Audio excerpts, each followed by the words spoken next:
So apparently, there are 3 ways to become a billionaire woman in the 21st century. Option 1, build a tech empire, write code like it's fan fiction for machines, and survive Silicon Valley without accidentally dating a crypto bro who calls himself visionary. Option 2, sell out stadiums, weaponize heartbreak, and convince millions of people that your exes are actually just unpaid content creators. Option 3, marry Jeff Bezos. And you might think, Alex, you're oversimplifying things. Yeah, I am. That's the fun part. Today, we're diving into the real holy trinity of billionaire women. Lucy Guo, the tech shark in designer sneakers. Taylor Swift, the lyrical assassin with an army of friendship bracelets. And MacKenzie Scott, the woman who made more in one divorce than some countries make in a decade. This is not going to be your average inspiring women story. No LinkedIn vibes, no corporate empowerment speeches where someone says lean in and you immediately lean out. We're here to roast, compare, and ask the one burning question: who's the most self-made, and who just had the best lawyer? But before we start, my lawyer says I have to do this. This roast is for satire and commentary purposes only. I'm not saying these people are bad. I'm just saying their life choices are a buffet of absurdity. If you're easily offended, well, you're probably already halfway to writing a Twitter thread about me. In that case, hi, engagement metrics. All right, let's open the billionaire menu. First course, Lucy Guo, tech prodigy, startup hustler. The woman who looked at Silicon Valley and said, "What if Mark Zuckerberg but cute?" Lucy Guo didn't just walk into Silicon Valley. She speedran it. At 19, most of us were still figuring out if ramen counts as a food group. Lucy? She was interning at Facebook, PayPal, and Twitter, basically collecting billionaire starter Pokemon. By 21, she co-founded Scale AI, a company that teaches artificial intelligence how to recognize objects in images, which sounds cool until you realize half that data labeling is done by underpaid contractors clicking, "Yes, that's a cat," all day. Somewhere there's a guy in the Philippines who's personally responsible for AI knowing the difference between a Labrador and a muffin. And Lucy cashed out early. She didn't stick around to run Scale AI. She sold her stake, got rich, and pivoted into everything: venture capital, Web3, crypto, and my personal favorite, an app where people can pay you to answer their questions, which is basically just being Google, but with worse answers and more influencer selfies. But here's the thing. Lucy's brand is genius. She's not the hoodie in a garage tech founder. She's the Chanel bag in a Miami penthouse tech founder. She figured out that in 2025, being good at business is only half the game. The other half? Making sure you look like an NFT came to life. It raises the question: if you build a billion-dollar company, but the internet remembers you more for your Instagram, did you build an empire or a personal brand with a side hustle? And that's why Lucy is our first player in this Billionaire Olympics. She's proof you can go from coding to clubbing without missing a funding round. But let's see how she stacks up against a woman who turned heartbreak into a global economy. Next up, Taylor Swift. And yeah, we're about to piss off a lot of Swifties. Taylor Swift is living proof that capitalism has feelings and sells them for $1,500 a ticket. While Lucy Guo made her fortune teaching machines how to think, Taylor made hers teaching humans how to feel, and then monetizing the hell out of it. She started as a teenage country singer in cowboy boots. Now, she's a cultural event that can cause small earthquakes. Literally. During her Eras tour, Swifties jumped so hard in Seattle, it registered on a seismograph. Let that sink in. Taylor Swift's heartbreak has geological impact. Her business model is beautiful in its simplicity. Step 1. Date. Step 2. Break up. Step 3. Write an album about it. Step 4. Sell out stadiums full of people screaming your ex's name like they're at a witch trial. And every step is monetized.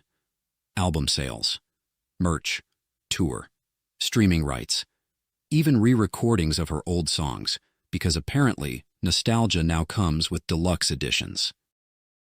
But here's the part people miss. Taylor isn't just a singer. She's a ruthless, data-driven CEO wrapped in a glitter dress.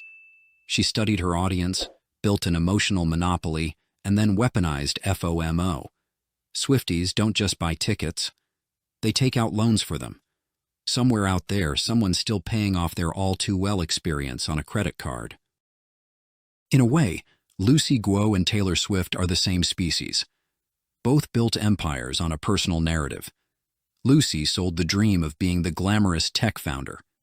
Taylor sold the dream of being understood, heartbroken, and victorious.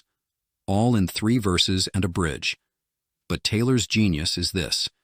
She's not selling music, she's selling belonging. And belonging is the one product no billionaire can undercut. Still, let's not forget, there's another path to billionaire status that doesn't require innovation or guitar skills. Sometimes you just marry the right guy, and then unmarry him. Coming up next, MacKenzie Scott, the queen of divorce settlements and philanthropy on speed. MacKenzie Scott is the speedrun version of becoming a billionaire. No startup pitch, no grueling tours, no sleeping under your desk grind set. She married Jeff Bezos and then divorced him at the exact right moment. Think about it. She wasn't there when Bezos was in his garage packing books. She was there when Bezos was packing rockets. She cashed out when Amazon stock was a financial skyscraper and walked away with $38 billion. That's not luck. That's market timing that would make Warren Buffett slow clap. And here's the twist. MacKenzie didn't keep the rich ex-wife stereotype. She went full Robin Hood, except her rob from the rich part was conveniently handled by divorce lawyers. She's been giving away billions at a pace that makes other philanthropists look like they're just tipping their baristas. This raises a tricky question. If you didn't earn the money, but you give it away faster than anyone else, are you a hero? Or just a very efficient middleman between Jeff Bezos and a food bank? Lucy Guo hustled algorithms. Taylor Swift hustled emotions. MacKenzie Scott hustled the legal system. And honestly, she might be the smartest of them all. She skipped the work, skipped the stress, and still ended up in the Billionaire Club, with a moral high ground membership card.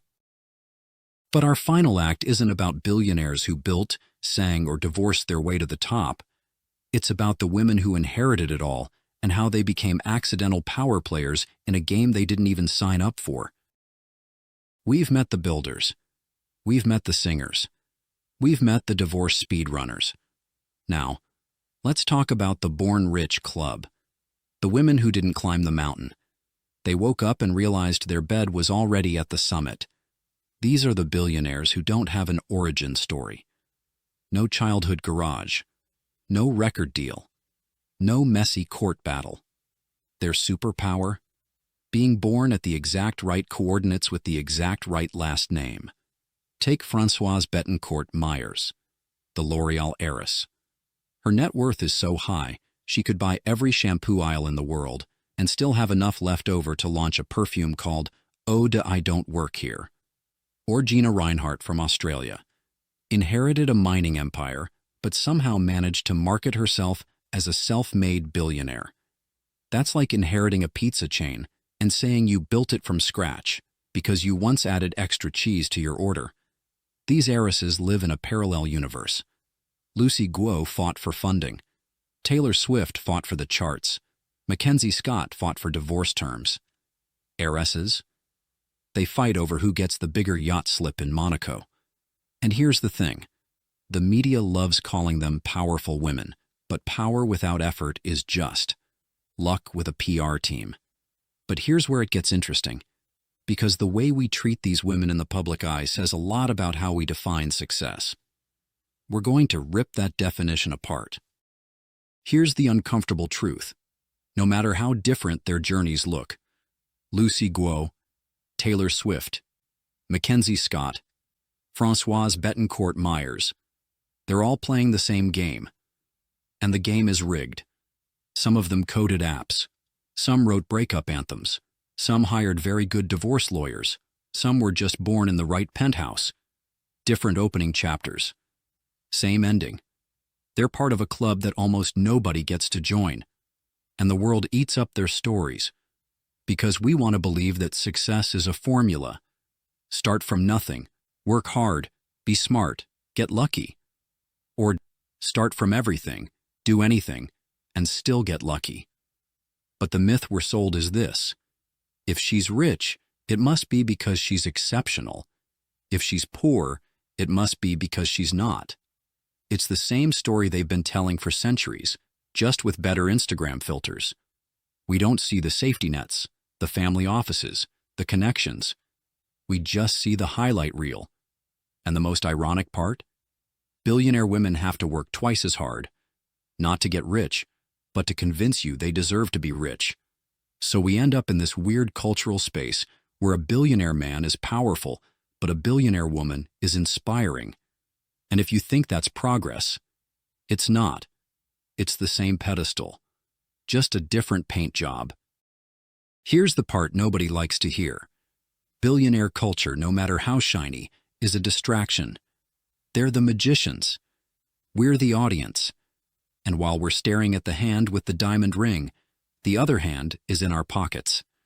Every headline about self-made success keeps us hooked on the fantasy that maybe, if we just hustle hard enough, one day we'll join them. Statistically, you won't. Not because you're lazy, but because the system is designed so you can't.